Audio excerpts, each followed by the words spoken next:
ಕಾಂಗೋದಲ್ಲಿ Ebola ಸೋಂಕು ದಿನದಿಂದ ದಿನಕ್ಕೆ ಉಲ್ಬಣಗೊಳ್ಳುತ್ತಿದ್ದು ಸಾವಿನ ಸಂಖ್ಯೆ 600ಕ್ಕೆ ತಲುಪಿದೆ. ಜೊತೆಗೆ 1759 ಮಂದಿಯಲ್ಲಿ ಸೋಂಕು ದೃಢಪಟ್ಟಿದೆ ಎಂದು ಕಾಂಗೋ ಆರೋಗ್ಯ ಸಚಿವಾಲಯ ತಿಳಿಸಿದೆ. ಸೋಂಕಿತರ ಪೈಕಿ 750 ಮಂದಿ ಆಸ್ಪತ್ರೆಯಲ್ಲಿ ಚಿಕಿತ್ಸೆ ಪಡೆಯುತ್ತಿದ್ದಾರೆ.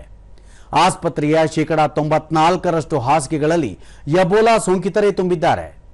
ಮೇ 15ರಂದು ಕಾಣಿಸಿಕೊಂಡ ಎಬೋಲಾ ಸೋಂಕು ಇತೂರಿ, ಉತ್ತರ ಕೀವ್ ಮತ್ತು ದಕ್ಷಿಣ ಕೀವ್ನಲ್ಲಿ ಹೆಚ್ಚಾಗಿ ಕಾಣಿಸಿಕೊಂಡಿದೆ. ಕಾಂಗೋದಲ್ಲಿ ಎಬೋಲಾ ಸೋಂಕು ಕಾಣಿಸಿಕೊಂಡ ನಂತರ ಆ ದೇಶಕ್ಕೆ ಪ್ರಯಾಣ ಬೆಳೆಸದಂತೆ ವಿವಿಧ ದೇಶಗಳು ತಮ್ಮ ನಾಗರಿಕರಿಗೆ ಸೂಚನೆ ನೀಡಿವೆ.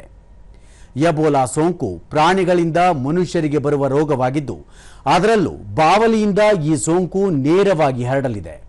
ಇದು ಜ್ವರ ಸೇರಿದಂತೆ ಅಂಗಾಂಗಗಳ ವೈಫಲ್ಯಕ್ಕೂ ಎಡೆಮಾಡಿಕೊಡಲಿದೆ ಎಂದು ಹೇಳಲಾಗಿದೆ.